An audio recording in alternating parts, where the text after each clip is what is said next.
Sejam bem-vindos, caros ouvintes, a mais uma edição do podcast Saúde e Direitos Humanos em Diálogo. Este que é um podcast do Centro de Direitos Humanos em Moçambique que visa promover diálogos, debates e reflexões à volta do tema da saúde e dos direitos humanos, seja em Moçambique, assim como ao redor do mundo. Hoje vamos ter um episódio onde a professora doutora Nair Teles vai conversar com o doutor e juiz Rubens Casara e vamos falar acerca do tema do neofascismo. Muito obrigado mais uma vez, caro ouvinte, por estar aqui presente neste podcast. Acompanhe esta conversa super interessante destes dois professores especialistas nestas áreas e até breve.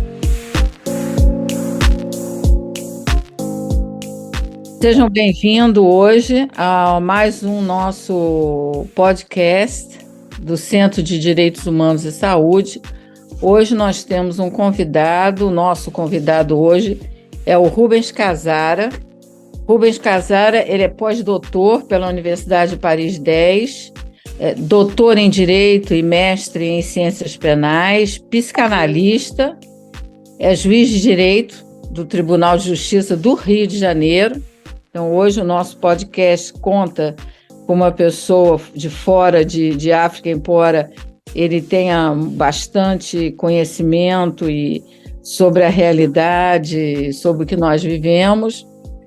Ele é juiz de Direito do Tribunal de Justiça, como eu disse, do Rio de Janeiro, colunista do site Justificando e Carta Capital, foi coordenador da Escola de Magistratura do Estado do Rio de Janeiro, é membro da Associação de Juízes para a Democracia e do Corpo de Freudiano da Escola de Psicanálise do Rio de Janeiro. Ele também é pesquisador associado ao GENA, que é um grupo francês vinculado à Universidade de Paris 10, que se intitula Groupe d'études sur le néolibéralisme et les alternatives, quer dizer, Grupo de Estudos sobre o Neoliberalismo e as Alternativas, vinculado à Sofiapol da Universidade, como já disse, Paris 10. Então, Rubens, além dessa formação breve que lhes apresento, ele escreveu alguns livros que eu considero assim, importantes sinalizar, 2 livros pela editorial Record, que é A Sociedade Sem Lei, Pós-Democracia, Personalidade Autoritária, Idiotização e Barbárie. O segundo, o Estado Pós-Democrático. Também tem pela Autonomia Literária Contra a Miséria Social. Pela editora Nós, junto com Márcia Tiburi, um fascista no divã. Pela editora Contra a Corrente, Bolsonaro, o Mito e o Sistema.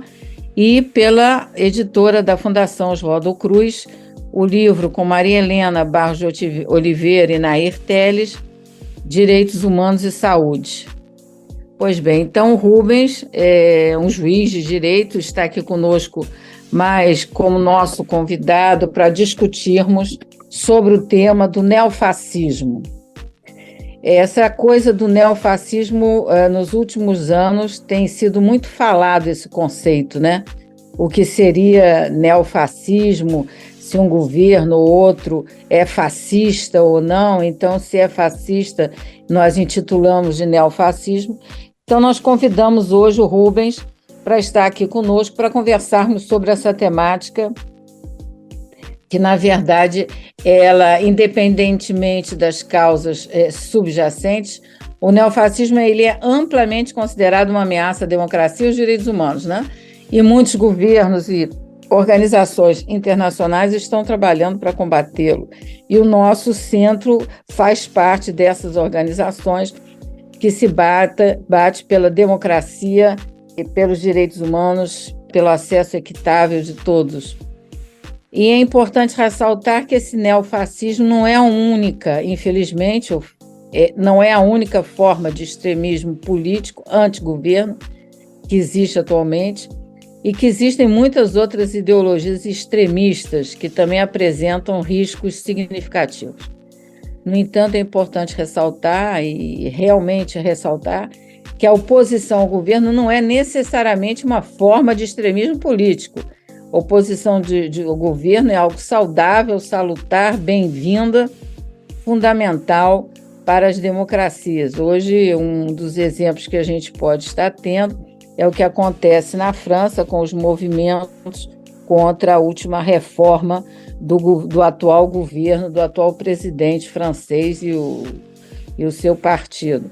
Enfim, deixar claro que a oposição ao governo não é sinônimo de neofascismo ou de fascismo ou de esquerdismo. A oposição ao governo é liberdade de expressão. Essa é a posição do Centro de Direitos Humanos e Saúde. Mas já falei muito para apresentar o Rubens. Faltam palavras e tempo para apresentá-lo.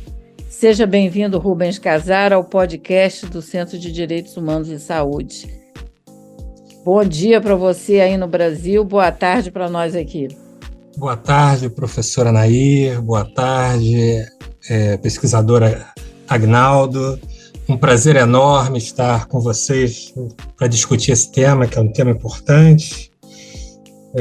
Isso que você apresentou nessa introdução é fundamental entender que nem todas as formas de autoritarismo são formas neofascistas, bem como que a oposição ao governo é da essência da própria ideia de democracia.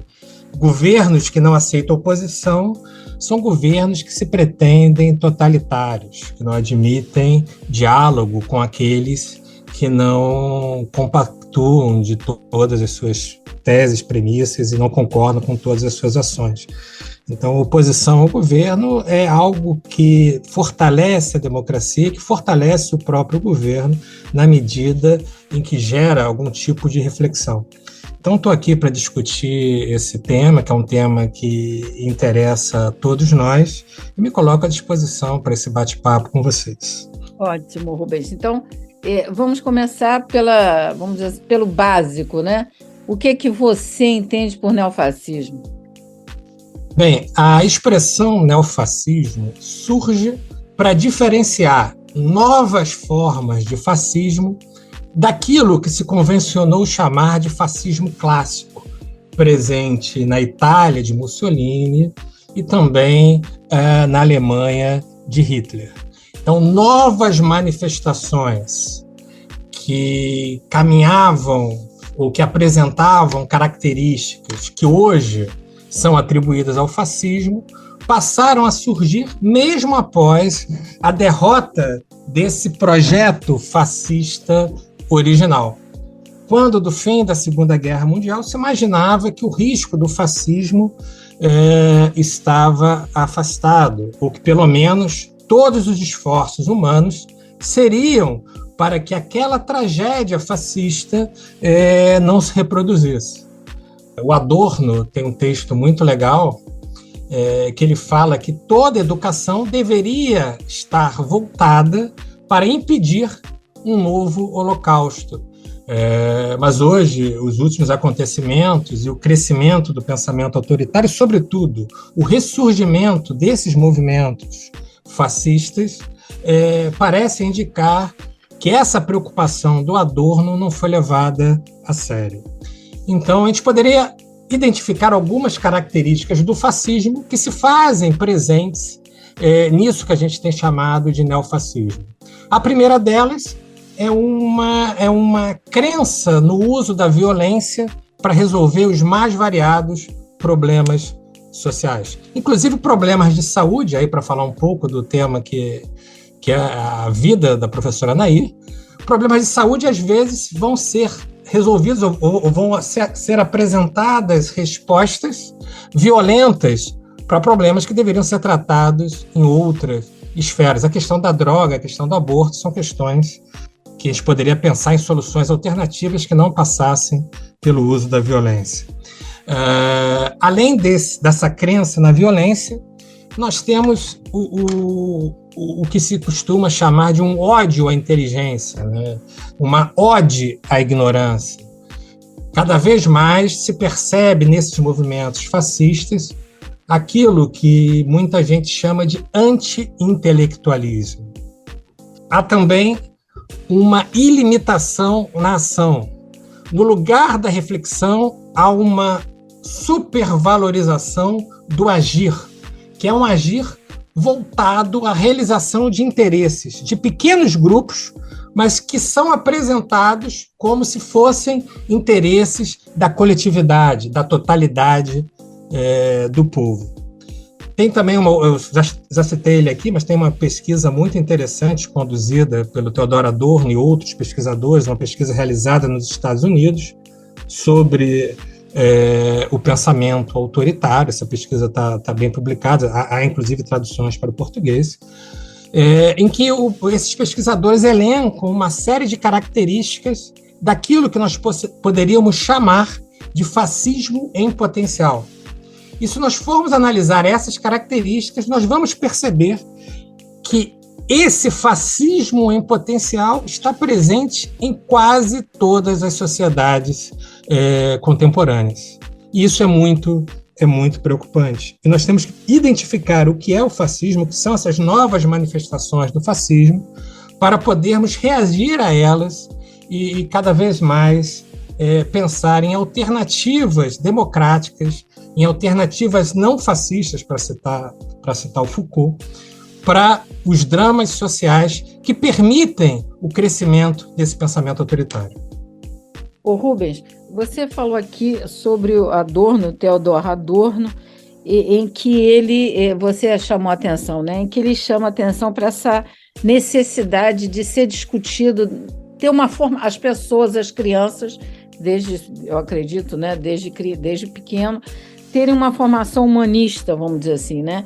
E se falar explicitamente o que foi o fascismo de Hitler e Mussolini, e que isso não aconteceu. A gente vê porque há todo um movimento, como você mesmo salientou, anti-intelectualismo, não sei se a gente poderia dizer assim, ou seja, tudo, isso é coisa de intelectual, isso é coisa, né? Você diminui sempre onde a questão do acesso à informação, à formação e à cultura, ela é um direito inalienável.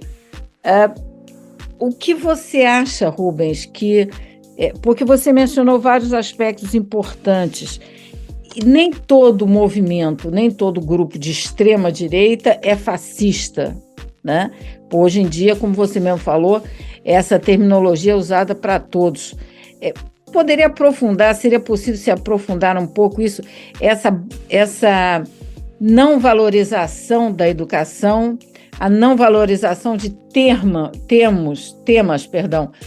fundamentais dentro na universidade também não se fala sobre isso, né? Não se discute, não é só na formação da criança, mas quando ela chega na universidade, não se fala sobre isso também.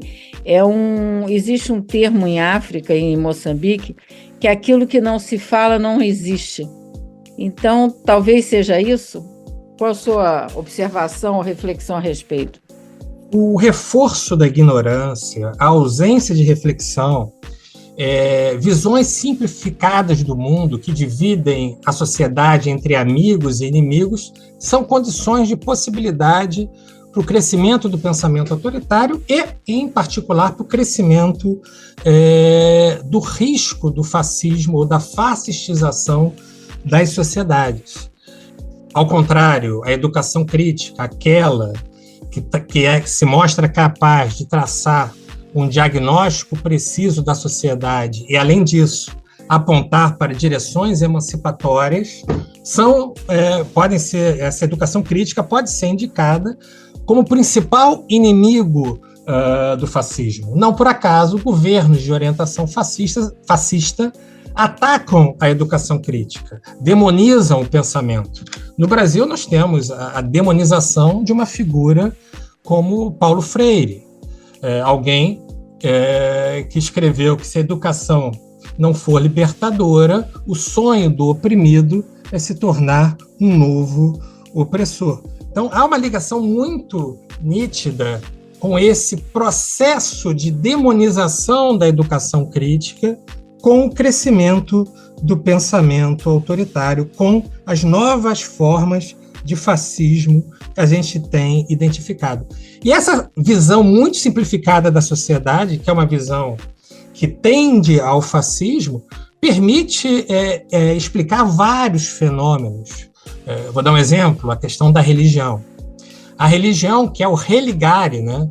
Uma religação do profano com o divino, do homem com Deus, ela passa a ser tratada como se fosse algo, como uma relação contratual com Deus, na qual você paga o dízimo e, em troca, ganha bens materiais. Ou, como querem os teólogos do domínio, né, a teologia do domínio, uma visão simplificada que divide a sociedade como se toda a sociedade se resumisse numa luta do bem contra o mal, sendo que o mal são aquelas pessoas que o pastor ou o padre identificam como demoníacas, por mais que não o sejam. Então, a gente tem que ter muito claramente a percepção de que todos esses fenômenos eles são interligados. O ataque à educação, o crescimento de teologias extremamente simplificadas e sem o compromisso com o pobre, respostas simbólicas a problemas graves, o uso e o abuso da violência como forma preferencial de resolver conflitos sociais. Nesse texto que eu mencionei, não o da educação contra Auschwitz, mas o texto do Estudos sobre a Personalidade Autoritária, o Adorno vai dizer que várias características estão ligadas ao que ele chama de fascismo em potencial. Então, por exemplo, a perda da importância dos fatos. A gente começa a trabalhar mais com mitos. Essa divisão... Por exemplo? Como, por exemplo, vou citar aqui o caso brasileiro, que eu conheço mais de perto, como, por exemplo, o ignorar ações concretas do Bolsonaro, como, por exemplo, o fato dele ter ficado ou ter se apropriado de joias que pertenciam, por lei, ao governo brasileiro, tratar isso como se fosse uma brincadeira, algo de alguma pessoa simplória. Então você começa, não por acaso, o Bolsonaro é apresentado e é chamado por grande parte da população brasileira como um mito. Quase 50% da população brasileira votou nesse mito. E o que o mito quer dizer? O mito é aquilo, é um elemento discursivo que vai substituir aquilo que não pode ser dito. Como assim? Vamos lá. Eu sou racista, eu sou homofóbico, eu sou machista, eu não posso dizer isso. E eu vou para a rua gritar mito, como se aquela pessoa representasse anseios que eu não posso exteriorizar. E isso eu estou falando do exemplo do Brasil, mas isso se aplica, de modo geral, a todos os regimes tendencialmente fascistas. Inclusive ao próprio fascismo clássico italiano. Há um livro de um autor argentino chamado Mitologia Fascista. O autor é Frederico Finkelstein, salvo engano, que ele vai trabalhar só como os mitos foram fundamentais a não só o crescimento do movimento fascista, como para sua manutenção. E mitos que vão sendo alterados de pouco a pouco. Então, o mito é aquela explicação que é dada, é aquele elemento discursivo que entra dentro de uma explicação para substituir aquilo que não pode ser verbalizado, ou por ser impossível, ou por ser insuportável, às vezes para a própria pessoa que expressa esse mito. Então, essa aposta em mitos autoritários, o mito do herói, o mito do ser infalível, o mito da grande liderança capaz de expressar a vontade, o mito de um povo unido e inscindível, quando nós sabemos que a sociedade ela é dividida por várias questões que independem da vontade humana, questões de classe ou divisões identitárias. Ou seja, essa falsificação da realidade que é apresentada como... Aquilo que eu já mencionei também, Você pega o interesse de um pequeno grupo e transforma no plano discursivo como se o interesse desse pequeno grupo fosse o interesse de todo o povo alemão, de todo o povo italiano, de todo o povo... Mas, Rubens, desculpe interromper, mas isso não é uma estratégia política também? Outros governos também não fazem isso? Sim, você está dentro... outra matiz, né? De outra matiz, que eu quero dizer, não necessariamente. Você está trabalhando com jogos de linguagem. O fascismo também é um jogo de linguagem. Aliás, é uma questão interessante. O fascismo é um movimento, pode se transformar ou não no partido. No caso italiano, se transformou no partido. Ele é um jogo de linguagem. Nós temos elementos... O que quer dizer um jogo de linguagem? O que seria? São elementos discursivos tipicamente fascistas, como, por exemplo, essa divisão do bem e do mal. Eu chamo de princípio do bem e do mal, né? A identificação de inimigos dentro da sociedade, inimigos internos e externos que visam dar visam produzir uma espécie de união do povo contra esses inimigos. Então tem todo por exemplo, a manipulação do ressentimento ou do ódio, o ressentimento e um ódio que muitas vezes têm uma razão concreta para existirem, mas, não obstante isso, eles são manipulados para permitir o crescimento e a manutenção de modelos fascistas. Por exemplo, Rubens? Dessa manipulação. Isso. Vou dar um exemplo.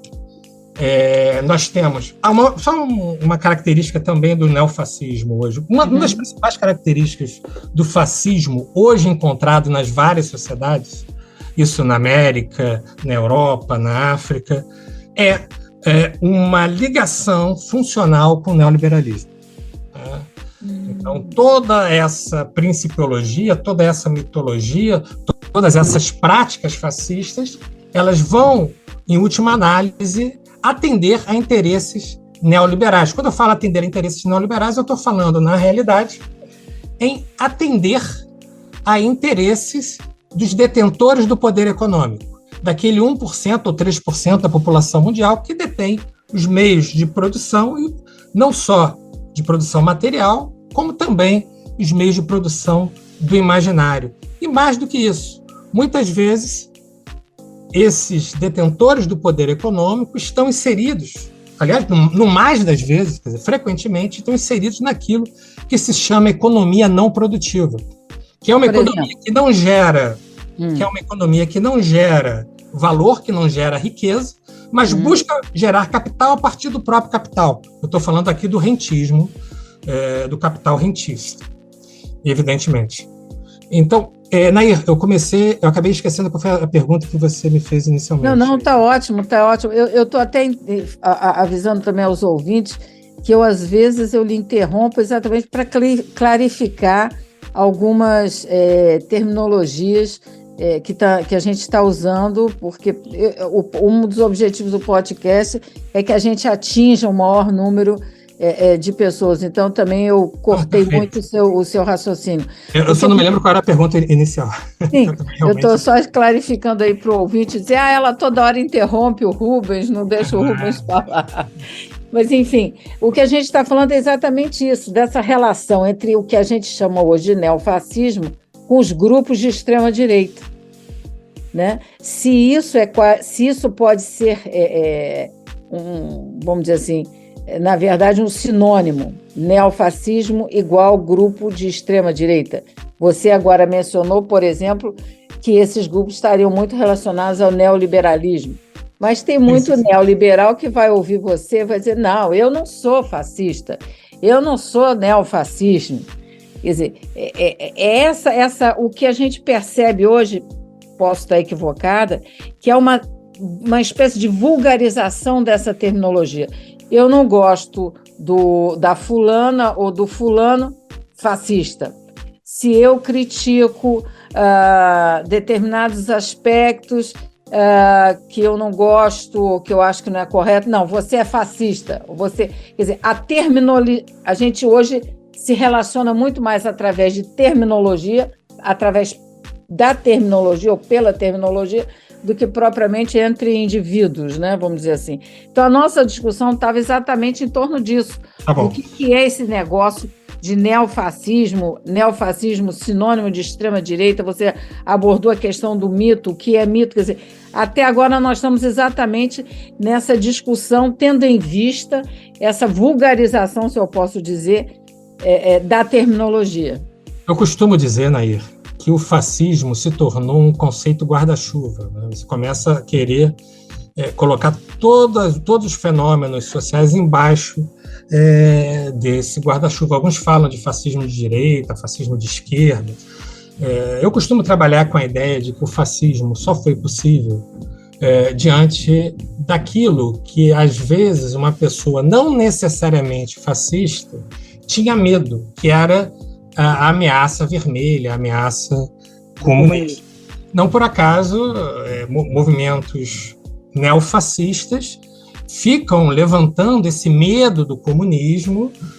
No caso do Brasil, por exemplo, é um medo completamente distanciado da realidade, mas é importante taxar o inimigo, identificar o inimigo e, se possível, chamar esse inimigo de comunista para justificar práticas fascistas que, em última análise, são práticas que não se prendem aos limites do Estado Democrático de Direito, até porque o Estado Democrático de Direito se caracteriza justamente pela necessidade de respeitar as regras do jogo democrático, de respeitar os direitos fundamentais. Os fascistas acham que as regras do jogo democrático e os direitos fundamentais atrapalham as ações que eles entendem como necessárias.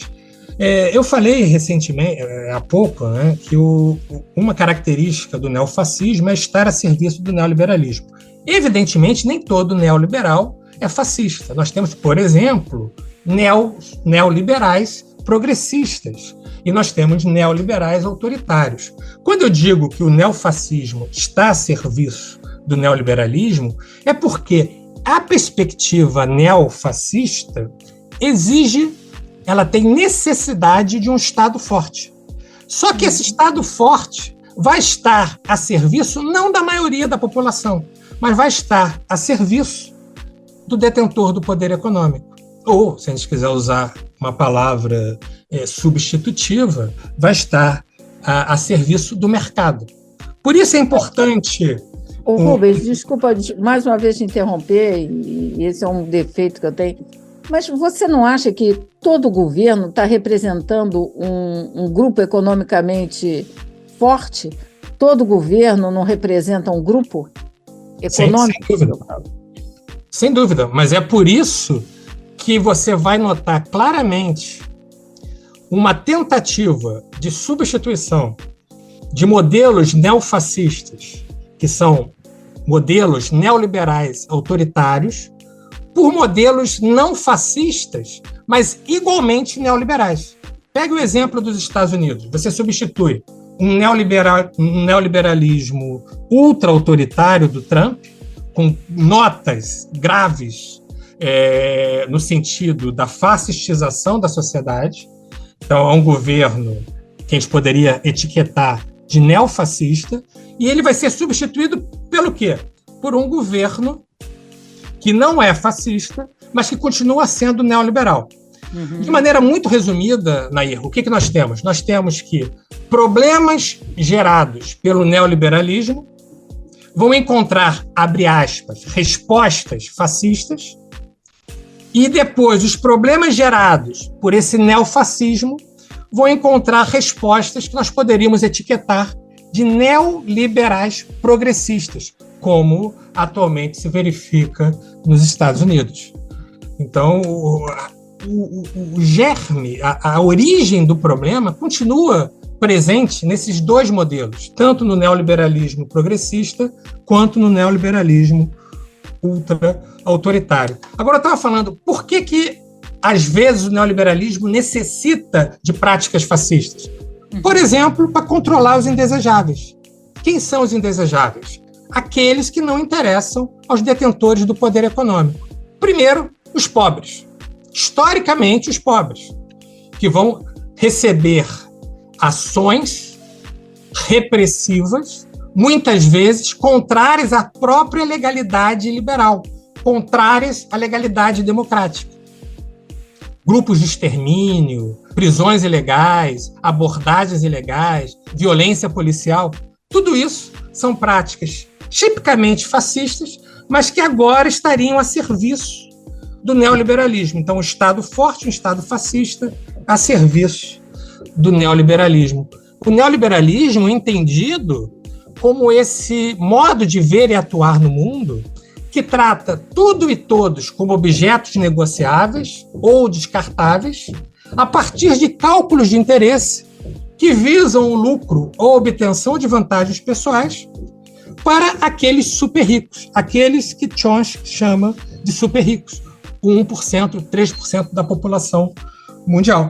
Então a gente percebe nitidamente hoje essa relação muito aguda entre esse Estado forte, esse Estado fascista e a satisfação de interesses do mercado, de interesses desse 1% da população, os interesses dos super ricos. Bom, a gente está falando aí de personalidades e partidos políticos.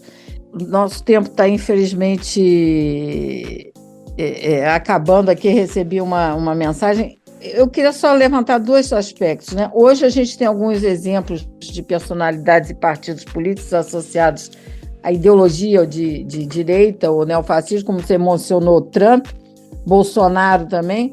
Hoje nós temos o Partido Cinco Estrelas na Itália, você tem o Front National na França, a gente está assistindo também na Israel as grandes manifestações com o Netanyahu, que é o atual primeiro-ministro de Israel. Quer dizer, não é algo apenas de países de pobres, vamos dizer assim, né? Países que têm problemas econômicos. Muito pelo contrário, como você sinalizou, a coisa está muito vinculada à questão da desigualdade social e do poder econômico. Uhum. Então, você acha que essa ascensão do neofascismo está relacionada a fatores como desigualdade econômica, migração em massa, crise de refugiado, o medo do terrorismo, essa crescente polarização política? Outros acham que é a questão da globalização, a perda de poder e privilégio das elites dominantes. O que você agora, infelizmente, nesses minutos finais, que é um tema que a gente pode até pensar numa continuação, porque eu queria que você falasse um pouco da fake news, que é um instrumento, né, usado muito, não por todos, mas principalmente é uma das estratégias associadas a esses grupos.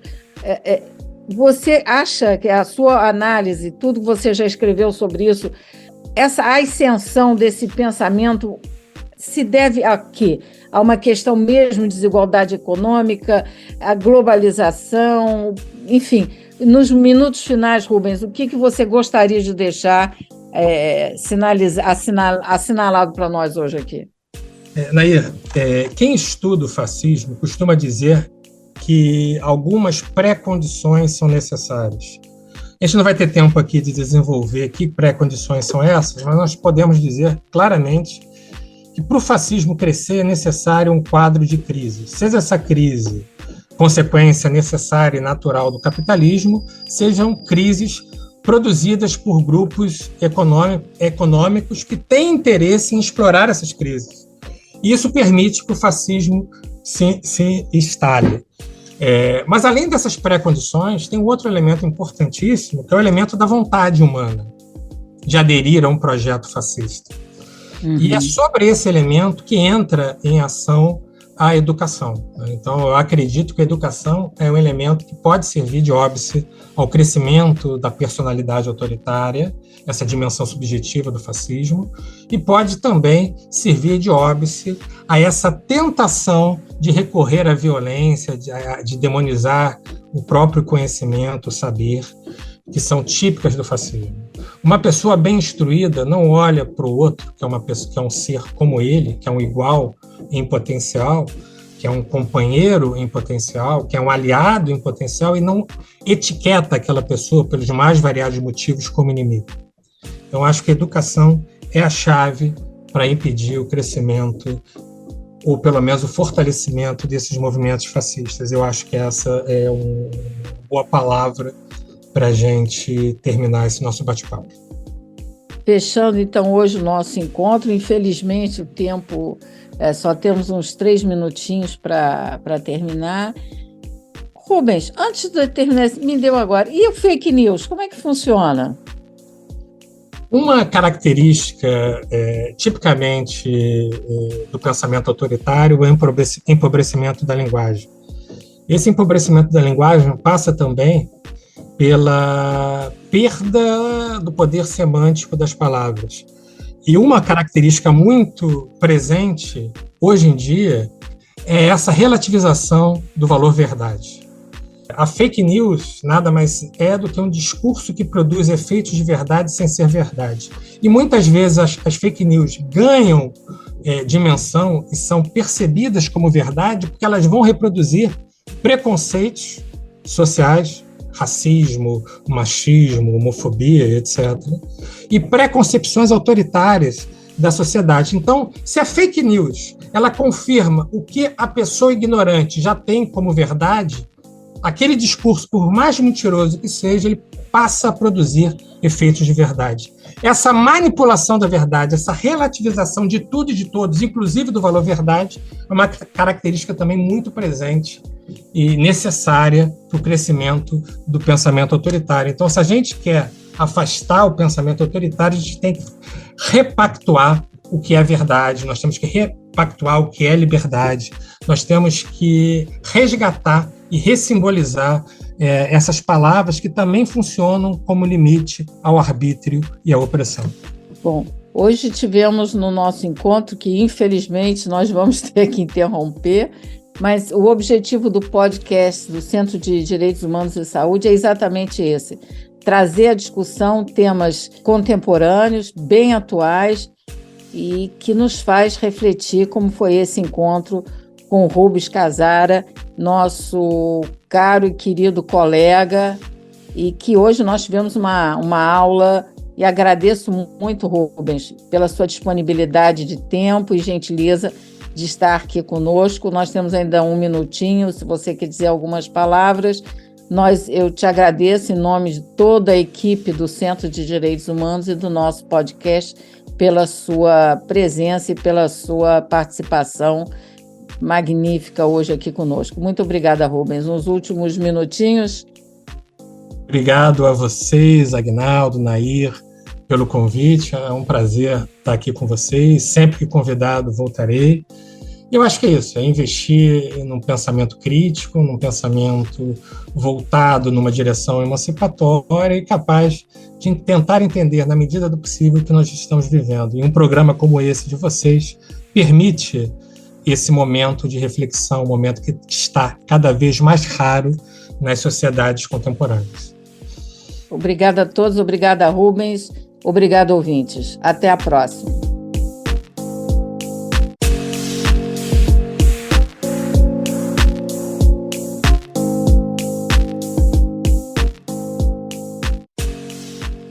Muito obrigado, caro ouvinte, por ter acompanhado esta conversa. Caso tenha alguma questão, alguma sugestão, alguma reflexão a colocar-nos, por favor, contacte-nos através da nossa página do Facebook, Centro de Direitos Humanos, ou então através do nosso endereço e-mail que está na descrição deste podcast, ou então através do telefone também que está na descrição deste podcast. Muito obrigado mais uma vez e até a próxima. Saúde e Direitos Humanos em Diálogo, uma coordenação do Centro de Direitos Humanos, Saúde e Sociedade e Matilde Elicene na sonorização.